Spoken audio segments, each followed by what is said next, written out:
اعوذ باللہ من الشیطان الرجیم بسم اللہ الرحمن الرحیم قال ھذا فراق بینی و بینک۔ خضر علیہ السلام نے کہا یہ میری اور آپ کی جدائی ہے، میرے اور آپ کے درمیان اب فراق ہے۔ حضرت موسیٰ علیہ السلام نے دیوار جب خضر علیہ السلام نے تعمیر کی تو موسیٰ علیہ السلام نے فرمایا تھا کہ آپ نے مفت میں ہی تعمیر کر دی، کچھ اجرت لے لیتے ہمارے کام آتی۔ تو یہ تیسرا اعتراض تھا۔ تو خضر علیہ السلام نے اس کے بعد فرمایا اب میرے اور آپ کے درمیان جدائی، اب بس معاملہ یہاں پہ ختم ہو جائے گا۔ سأنبئک بتأویل ما لم تستطع علیہ صبرا، اب میں آپ کو ان باتوں کا بھید بتاؤں گا جن پر آپ سے صبر نہ ہو سکا۔ وہ باتیں جن پہ آپ بار بار اعتراض کر دیتے تھے، آپ نے صبر نہیں فرمایا، تو میں ان کے راز آپ کو بتاتا ہوں کہ وہ کام کیے کیوں تھے۔ خضر علیہ السلام اب خود بیان فرماتے ہیں اما السفینۃ فکانت لمساکین، بہرحال وہ کشتی ایک جو کشتی تھی وہ محتاجوں کی تھی، کچھ مساکین کی تھی۔ سب سے پہلے کشتی میں سے تختے اکھیڑے تھے نا، تو موسیٰ علیہ السلام نے فرمایا تھا تختے کیوں اکھیڑے ہیں جی؟ تو اب بتا رہے ہیں کہ تختے اس لیے اکھیڑے تھے کہ وہ کشتی مساکین کی تھی۔ مفسرین اکرام نے لکھا ہے کہ یہ کشتی چلانے والے 10 بھائی تھے، ان میں سے 5 اپاہج تھے، وہ بیچارے گھر میں تھے، کہیں آ جا نہیں سکتے تھے، اپاہج تھے، کچھ کر ہی نہیں سکتے تھے، اور باقی 5 بھائی یہ کشتی پہ محنت مزدوری کر کے اپنا ذریعہ معاش انہوں نے بنایا ہوا تھا۔ تو خضر علیہ السلام نے فرمایا وہ کشتی مسکینوں کی تھی، محتاجوں کی تھی۔ یعملون فی البحر، وہ دریا میں کام کیا کرتے تھے، کشتی کے ذریعے اپنی دیہڑی وغیرہ لگاتے تھے، ذریعہ معاش تھا ان کا۔ فأردت ان اعیبھا، میں نے چاہا کہ ان کی کشتی کو عیبدار بنا دوں، ان کی کشتی کو عیبدار بنا دوں۔ کیوں بنا دوں اس کی وجہ بیان فرمانے۔ وَكَانَ وَرَاءَهُمْ مَلِكٌ، اور ان کے پیچھے ان کے سامنے بعد میں ایک بادشاہ تھا جو ان کے سفر میں آگے آنا تھا۔ یاخذ کل سفینۃ غصبا، کہ ہر ثابت کشتی کو زبردستی چھین لیتا تھا۔ یہ کشتی والے سفر کر کے جس طرف جا رہے تھے اس طرف ایک ظالم بادشاہ تھا، وہ کشتی ثابت دیکھتا، اچھی کشتی وہ پکڑ لیتا تھا، ضبط کر لیتا تھا۔ اب یہ بیچارے غریب اس کشتی پہ محنت مزدوری کرتے ہیں، میں نے چاہا کہ ان کی کشتی کے تختے نکال کے اسے عیبدار بنا دوں تاکہ بادشاہ ان سے نہ چھینے، یہ تختے پھر لگا لیں گے۔ سبحان اللہ۔ اللہ موسیٰ علیہ السلام بھی اللہ کے نبی ہیں، اور جمہور کے نزدیک خضر علیہ السلام بھی اللہ کے نبی ہیں۔ علم میں فرق دیکھیں، ان انبیاء کے علم میں بھی آپ فرق دیکھیں، سید الانبیاء کے علم کا سبحان اللہ کیا کہنے ہیں، اللہ اکبر۔ وَأَمَّا الْغُلَامُ فَكَانَ أَبَوَاهُ مُؤْمِنَيْنِ فَخَشِينَا أَن يُرْهِقَهُمَا طُغْيَانًا وَكُفْرًا، اور وہ جو لڑکا تھا اس کے ماں باپ مسلمان تھے تو ہمیں ڈر ہوا کہ وہ ان کو سرکشی اور کفر پر چڑھاوے۔ اب دوسری وجہ بیان فرمانے لگے، جو ایک نوجوان بچے کو قتل کیا تھا، نابالغ بچے کو، چھوٹے بچے کو قتل کیا تھا، اس کے بارے میں ارشاد فرمایا کہ اس کے والدین نیک تھے اور یہ بچہ سرکش تھا، اس نے بڑے ہو کے کفر اختیار کرنا تھا، علم الہی میں ایسا تھا، کفر اختیار کرنا تھا، تو اس کو ہم نے قتل کر دیا کہ کہیں ایسا نہ ہو کہ یہ بڑا ہو کے کفر اختیار کرے اور اپنے ماں باپ کو بھی کفر پہ لگا دے۔ ہو سکتا ہے ماں باپ اس کی محبت پیار میں وہ راستہ اختیار کر لیں جو یہ بتائے کہ یہ صحیح راستہ ہے کفر کا، اس پہ چل پڑیں، یا یہ ان پہ زور زبردستی کر کے ان کو اس دین پہ پھیر لے، کچھ بھی ہو سکتا تھا۔ اس لیے اس بچے کو اللہ تعالیٰ کے حکم سے قتل کر دیا گیا۔ فَأَرَدْنَا ان یبدلہما ربہما خیرا منہ زکاۃ واقرب رحما، تو ہم نے چاہا کہ ان دونوں کا رب اس سے بہتر ستھرا اور اس سے زیادہ مہربانی میں قریب عطا کرے۔ اللہ تعالیٰ نے چاہا کہ اللہ تعالیٰ اس بچے کے بدلے میں ان کو ایسا بچہ عطا فرمائے جو انتہائی نیک اور پارسا بچہ ہو، جی نیک بچہ اللہ تعالیٰ ان کو عطا فرمائے۔ علماء کرام نے، مفسرین کرام نے لکھا ہے، 3-4 روایات میں آتا ہے کہ اللہ تعالیٰ نے ان کو پھر ایک بیٹی عطا فرمائی، اس بیٹی کا نکاح اللہ کے ایک نبی سے ہوا، اور اللہ تعالیٰ نے اس بیٹی کو جو پہلا بیٹا عطا فرمایا وہ بھی نبی ہوئے۔ سبحان اللہ۔ اللہ اور ایک روایت میں آتا ہے اللہ تعالیٰ نے ان کو بیٹی عطا فرمائی، اس بیٹی سے اللہ تعالیٰ نے 70 انبیاء پیدا فرمائے۔ سبحان اللہ۔ اللہ نیکی کا صلہ رب دنیا میں بھی دیتا ہے جی، دیکھ لیں نا، نیک تھے، ان کا بیٹا نافرمان تھا، فرمایا اس کو سائڈ پہ کرو، اس سے اچھا دیں گے ان کو۔ سبحان اللہ جی۔ حسن اعمال جو ہے نا اللہ تعالیٰ دنیا میں بھی اس کا صلہ دیتا ہے، سبحان اللہ۔ والدین نیک تھے، یہ بچہ نافرمان تھا تو اللہ تعالیٰ نے خضر علیہ السلام کے ذریعے اس کو قتل کروا دیا، اور اس کے بدلے میں اللہ تعالیٰ نے نیک بیٹی عطا فرمائی۔ ایک روایت میں آتا ہے کہ بیٹا عطا فرمایا جو بعد میں نبی ہوئے، واللہ تعالیٰ عَلَمُ وَرَسُولُهُ۔ وَأَمَّا الْجِدَارُ فَكَانَ لِغُلَامَيْنِ، اور بہرحال وہ دیوار جس کو خضر علیہ السلام نے سیدھا کیا تھا جو گر رہی تھی، فَكَانَ لِغُلَامَيْنِ يَتِيمَيْنِ فِي الْمَدِينَةِ، وہ شہر کے دو یتیم بچوں کی دیوار تھی، دو یتیم بچوں کی دیوار تھی۔ یاد رکھیے جب تک بچہ نابالغ ہو، اس کے ماں باپ مر جائیں تو اس کو یتیم کہتے ہیں، بالغ ہونے کے بعد یتیم نہیں کہتے۔ ہاں، یتیم کا لفظ صرف بالغ ہونے سے پہلے تک استعمال ہوتا ہے، بچہ بالغ ہو جائے پھر یتیم نہیں کہلاتا۔ اس طرح تو جس کا بھی والد فوت ہو جائے ہر کوئی یتیم کہلائے گا، خود اپنی بھی اولاد ہو تب بھی یتیم، ایسے تھوڑی ہے۔ جو بچہ نابالغ ہو اس کے والدین مر جائیں اس کو یتیم کہتے ہیں، بالغ ہو جائے پھر یتیم نہیں کہلاتا۔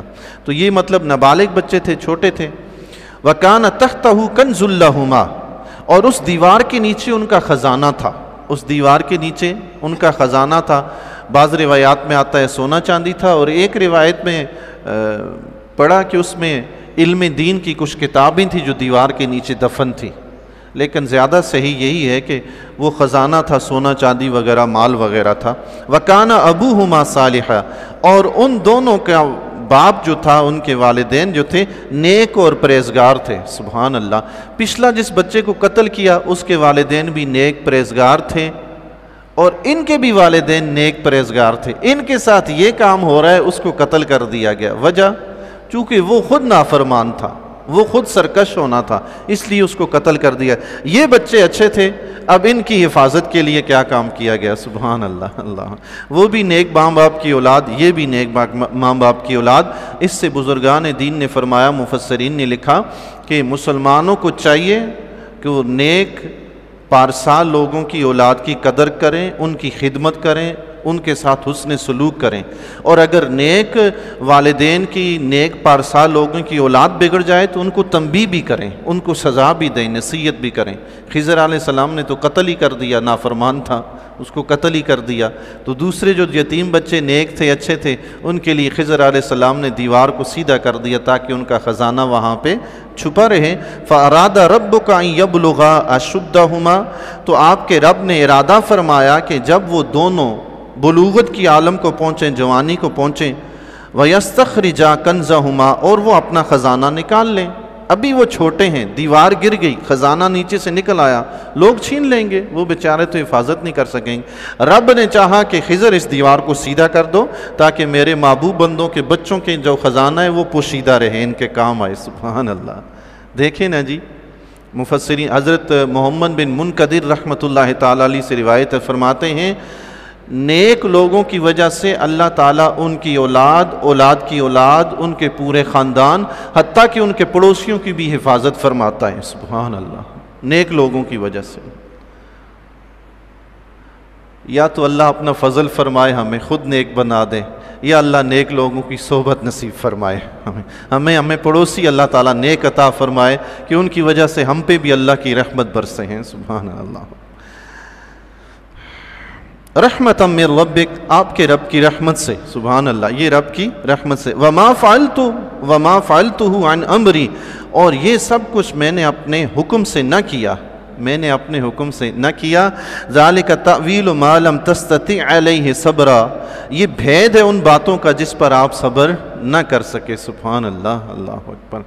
خضر علیہ السلام نے فرما دیا یہ سب کچھ میں نے اپنے حکم سے نہیں کیا تھا، یعنی مجھ پہ اللہ تعالیٰ کی طرف سے وحی آئی، میں نے اس وحی کے حکم کی اتباع کی ہے، اللہ کے حکم کو مان کر یہ کام میں نے کیے ہیں۔ اسی سے علماء کرام نے فرمایا کہ حضرت خضر علیہ السلام نبی ہیں، ولی نہیں ہیں، چونکہ ولی کو الہام ہو تو وہ الہام ظنی ہوتا ہے، یقینی نہیں ہوتا، اس الہام کے مطابق ولی پر لازم نہیں کہ وہ عمل کرے، نہ اس پر حکم ہے کہ عمل کرے۔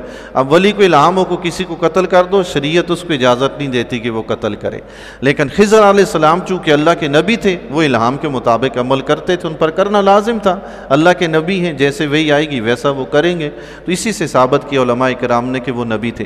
اچھا، ہمارے ہاں ایک ایسا بھی سلسلہ ہے، کچھ لوگوں کو انبیاء کی اس طرح کی شان سمجھ نہیں آتی، دیکھیں نا، اب خضر علیہ السلام نے کام کیا، بچے کو قتل کیا، وہ بعد کا واقعہ ہونا تھا، پتہ نہیں کیا ہونا تھا۔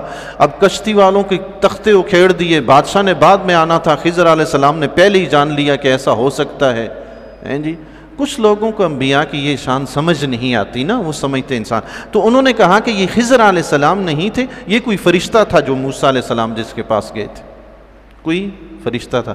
علماء کرام نے اس کو بھی پسند نہیں فرمایا، فرمایا جب موسیٰ علیہ السلام نے اور خضر علیہ السلام نے، قرآن کریم نے ذکر فرمایا ہے کہ ان دونوں نے بستی والوں سے کھانا مانگا، دونوں نے بستی والوں سے کھانا مانگا جہاں جس بستی میں دیوار سیدھی کی، تو فرمایا فرشتے کھانا نہیں کھاتے، انسان کھانا کھاتے ہیں۔ تو یہ خضر علیہ السلام انسان تھے، اللہ کے نبی تھے، فرشتے نہیں تھے۔ اچھا، اللہ کے نبی کی اگر شان مان لی جائے تو کیا فرق پڑتا ہے، کیا پریشانی ہے؟ ضروری ہے پھیر کے فرشتے کی طرف لے کے جانا؟ خضر علیہ السلام اللہ کے نبی ہیں، انسان ہے، اللہ تعالیٰ نے یہ شان عطا فرمائی ہے۔ خضر علیہ السلام نے لڑکے کو قتل کیا، حضور علیہ السلام کے سامنے ایک مرتبہ ایک نوجوان کا ذکر کیا گیا کہ بڑا نیک ہے۔ جب وہ حضور علیہ السلام کے سامنے آیا تو آقا علیہ السلام نے اسے دیکھ کے فرمایا کہ میں اس میں شیطان کے نشانات دیکھ رہا ہوں، اس کی پیشانی میں شیطان کے نشانات دیکھ رہا ہوں۔ وہ حضور علیہ السلام کے پاس پہنچا تو آقا علیہ السلام نے اس سے فرمایا کیا تم نے ابھی یہ سوچا تھا کہ اس وقت سب میں بہتر تم ہو؟ اس نے کہا جی ہاں۔ اللہ اکبر، سبحان اللہ۔ اس نے کہا جی ہاں میں نے ابھی سوچا۔ آقا علیہ السلام موجود ہیں، صحابہ کرام موجود ہیں، وہ نوجوان اپنے آپ کو بہتر کہہ رہا ہے، کیا وہ اللہ کے نبی سے بہتر ہے؟ تو اللہ کے نبی نے فرمایا میں اس کی پیشانی میں شیطان کے نشانات دیکھ رہا ہوں۔ وہ حضور علیہ السلام کے ہو کے سیدھا مسجد نبوی میں چلا گیا۔ آقا علیہ السلام نے فرمایا کون ہے جو اس کو قتل کرے؟ اللہ اکبر، سبحان اللہ۔ کون ہے جو اس کو قتل کرے؟ حضرت صدیق اکبر رضی اللہ تعالیٰ نے فرمایا میں کرتا ہوں۔ فرمایا جاؤ۔ صدیق اکبر رضی اللہ تعالیٰ نے گئے، دیکھا وہ نماز پڑھ رہا ہے، تو آپ پریشان ہوئے کہ اس نمازی کو میں کیسے قتل کروں۔ واپس آ گئے، عرض کی یا رسول اللہ نماز پڑھ رہا تھا میں چھوڑ کے آ گیا۔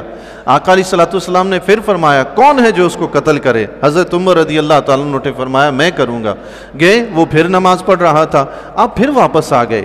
حضرت عمر رضی اللہ تعالیٰ عنہ بھی واپس آ گئے، عرض کی یا رسول اللہ نماز پڑھ رہا تھا میں واپس آ گیا۔ حضور علیہ السلام نے پھر فرمایا کون ہے جو اس کو قتل کر دے؟ حضرت علی رضی اللہ تعالیٰ نے فرمایا یا رسول اللہ میں قتل کروں گا۔ اللہ اکبر۔ آقا علیہ السلام نے فرمایا ہاں تم کر لو گے اگر تم اس کو وہاں پاؤ۔ اللہ اکبر۔ اگر تم نے پایا علی تم کر لو گے، تم نہیں دیکھو گے کہ نماز پڑھ رہا ہے یا قرآن پڑھ رہا ہے یا کیا کر رہا ہے، تم اس کو ضرور قتل کر دو گے۔ اللہ اکبر۔ حضرت علی رضی اللہ تعالیٰ عنہ گئے تو وہ شخص وہاں سے نکل چکا تھا۔ جب واپس آئے تو آقا علیہ السلام نے فرمایا اگر تم لوگ اس کو قتل کر دیتے تو میری امت میں کبھی بھی جھگڑے فساد نہ ہوتے حتیٰ کہ دو شخص بھی آپس میں فساد نہ کرتے۔ اللہ اکبر، سبحان اللہ۔ خضر علیہ السلام نے تو اس بیٹے کو قتل کیا، وہیں تک کہ یہ کافر ہوگا، تو حضور علیہ السلام نے تو قیامت تک کی خبر دی اس کو قتل کر دیتے تو میری امت میں فساد ہی نہ ہوتا۔ اللہ اکبر۔ حضور علیہ السلام کی شان تمام انبیاء علیہ السلام سے افضل و اعلیٰ ہے، تو اللہ تعالیٰ نے کچھ عطا فرمایا ہے تو اعلیٰ ہے نا جی۔